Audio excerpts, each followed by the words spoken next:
All right, ladies and gentlemen, welcome to our latest installment of Snack Talk, where we'd like to have a staff-to-staff conversation while having some snacks.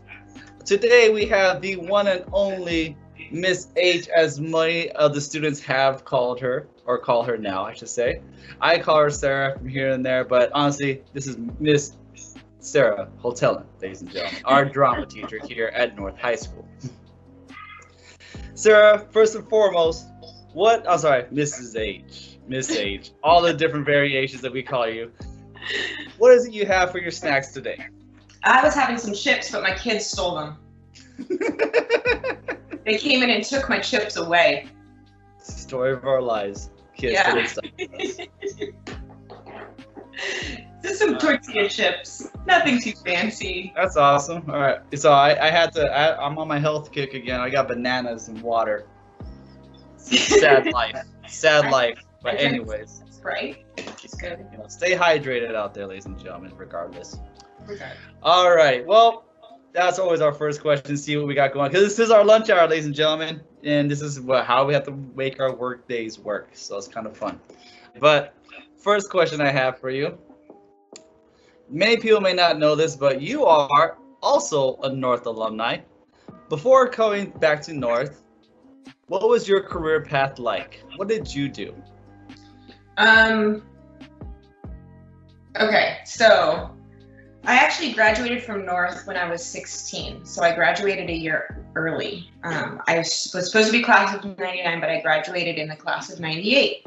And I went immediately to Phoenix College, and I did my associate's degree in a year and a half.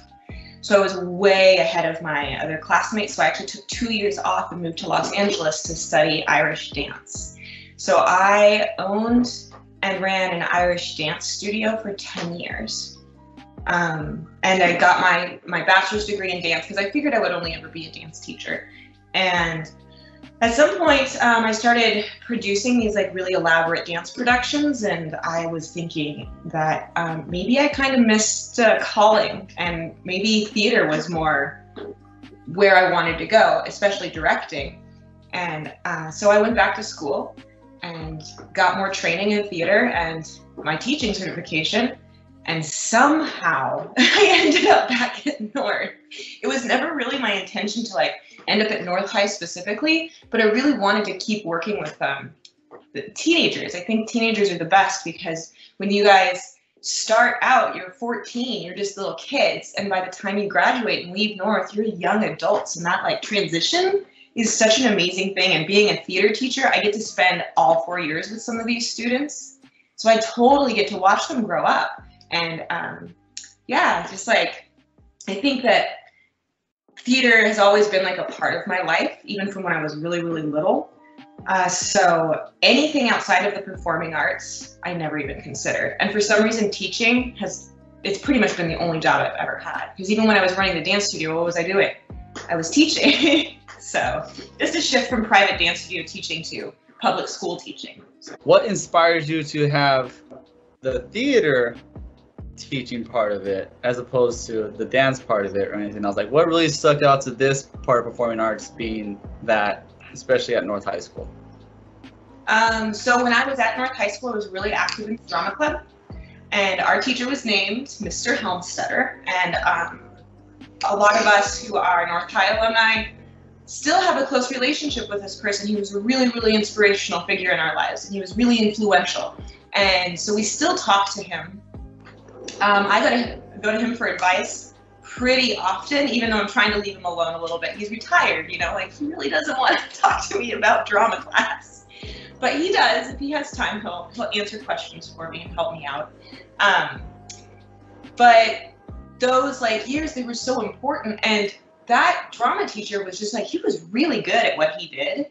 And the productions that he brought to the stage at North were like really elaborate, and we had so much fun. So just like really, really good memories associated with drama class and the theater department at North High School.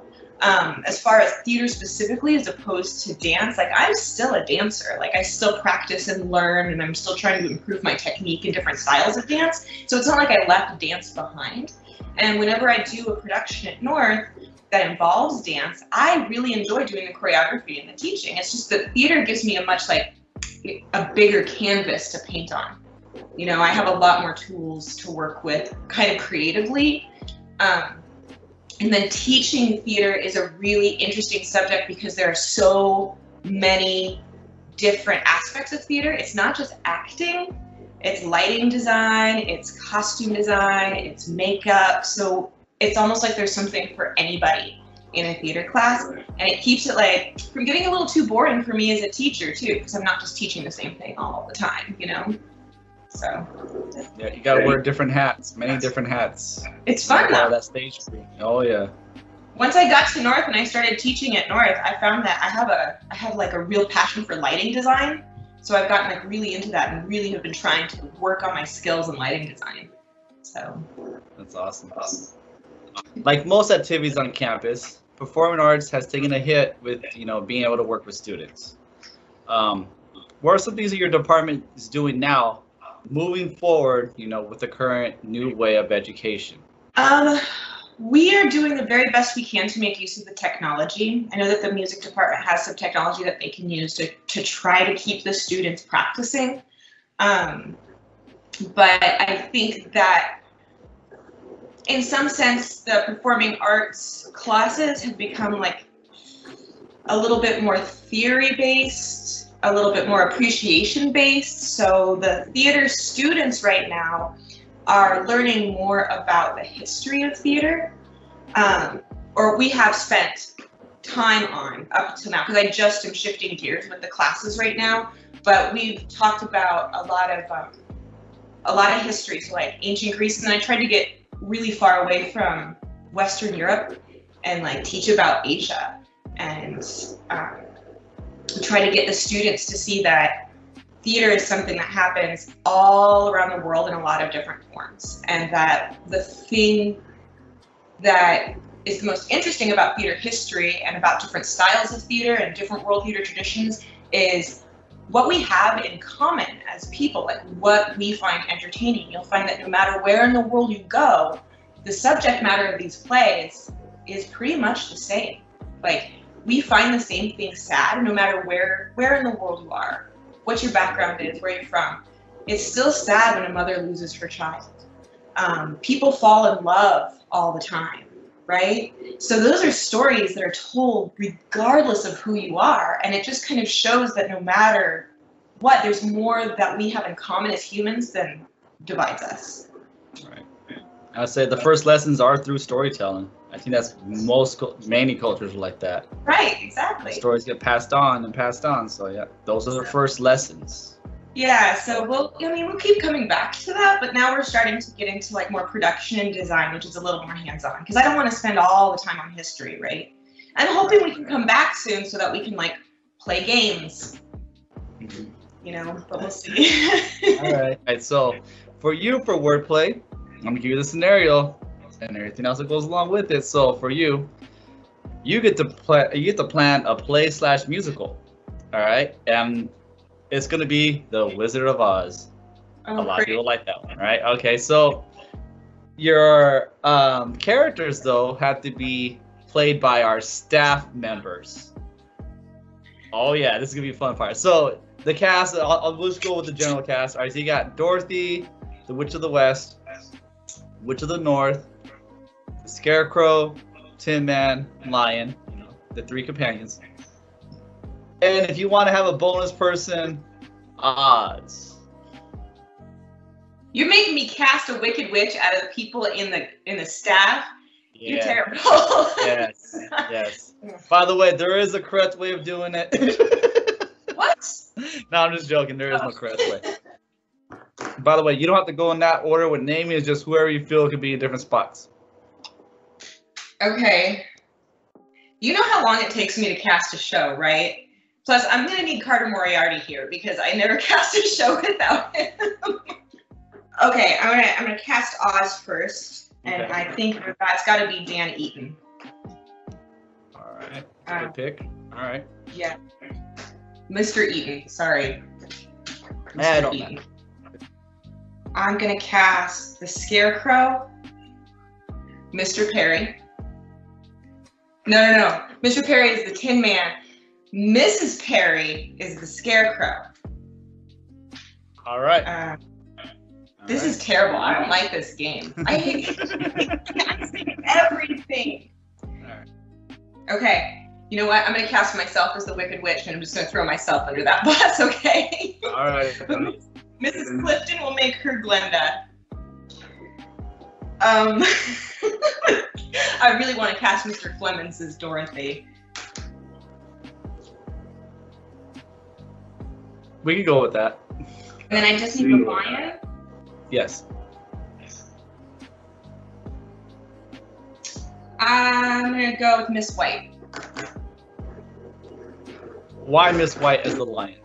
That's probably the only question I have. I think it has to do with, like, having a big heart. I don't know. You never ask a director to defend their casting decisions. That's, like, against the rules, Mr. Lopez. All right. We're going to leave the list as is. Okay. All right. Like, you gotta think about, like, the different characters here. You know, the Wicked Witch is actually, like, the best role. So, I mean, you could say that I gave myself the best role in the whole show because the Wicked Witch is going to be, like, the most dynamic and the most fun to play. Right? All right. So, like, never take a role at face value. And don't, I can talk about this forever. All right. Like, Well, so I think we'll leave it at that. It's a good casting. All right. So, I tend to notice the staff that spend a great amount of time on campus. You know, there's a couple of them. All right. You are one of them. What do you plan on doing with your time when we are able to return to campus and adjusting to the new norms that are social distancing? Okay, what do you mean? So I guess, like, where you plan to go with your program when we're able to come back to campus? That's probably a better way of saying that. Okay, so it's going to be a while before it's safe for us to have public performances in the auditorium again. It's going to be a long time. We're not going to, it's not my intention to use my students and their families and friends as kind of test subjects for figuring out some sort of social distanced way of watching a performance. So we'll have to take our cues from places like Broadway. You know, if it's not safe for Broadway to open up, North Heights Theater doesn't need to be open, right? So, what I plan on doing is taking the department in more of a film direction, because we can still make good theater, and we can make meaningful theater, and we can still have the same relationships that we really like. You know, drama club is a big bonding experience. The students really get to do something and create something together. So I really want them to still have the ability to create something together, and I think film might be a better way to go about it. So we're not talking about, like, journalism. We're talking about, like, telling stories, more like movies, I guess. Right. So figuring that out would be a little bit difficult because, the theater department isn't exactly equipped for that, but we're creative people, you know. We'll figure this out. The drama club is already kind of working on some ideas for stuff that we can do online, just so that the drama club members still have the ability to create and share their skills with other people and share their talents with like the larger North High community. But everything is still just slow going because everybody's adjusting to this kind of new situation that we're dealing with. And once we're allowed to go back on campus, I don't know, it depends on so much. You know, we have to stay really flexible in the way we see everything. We have to kind of be willing to think on our feet, you know, and if things don't work out exactly the way we wanted them to work out, you can't be, like, dwelling on that. You have to go, okay, well, this is the reality of the situation. What are we going to do with this? And sometimes having boundaries like that really pushes you creatively as an artist, because you have to be more creative. You have to really think outside of the box. And sometimes when you have too much freedom, it can be stifling because you just don't know where to go with it. So maybe if we get back on campus and we have some rules that we have to deal with, maybe we can work within those rules and find that we're even better than we were before. All right, so for the last part here, if you can give out a message to, our staff, students, and community of North High School, what would be one thing that you want to say to everyone right now? One of the things that always strikes me about meetings is when we do norms, and one of the norms that we usually use in staff meetings is assume positive intent. Do you remember this, Mr. Lopez? Have you ever heard this one before? Assume positive intent. And one of the things I've been thinking about a lot over the course of the pandemic and being quarantined at home and sometimes living up to my own expectations about how I'm spending my time, or not living up to the expectations that I hold for myself for how I spend my time. I tend to be really, really hard on myself. And I think a lot of people have found that, once you're stuck at home alone, we're all a little bit like that. We're all a little bit too tough on ourselves sometimes. And I think the message that I would want to give the students and the staff is give yourself some grace. Have patience with yourself. And if you find yourself feeling like you need to talk, you know that you have people who will listen. If nobody else, hey, I'm here, right, Mr. Lopez? Yes. I love to talk. Ask any of my friends. I will talk for hours. I have so many words. This is why I miss being in the classroom, right? Like I can talk to students for like hours, but like online it's really weird. So anyways, yeah, give yourself a lot of grace and know that this whole situation is not something that's ever happened in our lifetimes, right? We've never had to deal with this before. There's no right way to be feeling right now. If you're feeling like happy to be stuck at home, that's great. If you feel really sad, and you need help, it's okay to reach out. So just, yeah, I think. That's a beautiful way of saying it, though. I think allow yourself to find points of grace, or give yourself. Yeah. That's beautiful. The way I started it, assume positive intent, like assume it for yourself too. Recognize that you have good intentions, that you're doing the best you can. So I think that's where I was going with that. Thank you, Miss H, as many of our students call you. Thank you for your time, and hopefully we get to see each other real soon. All right, but until then, make it a great day, Mustangs. Make it a great day, Mustangs.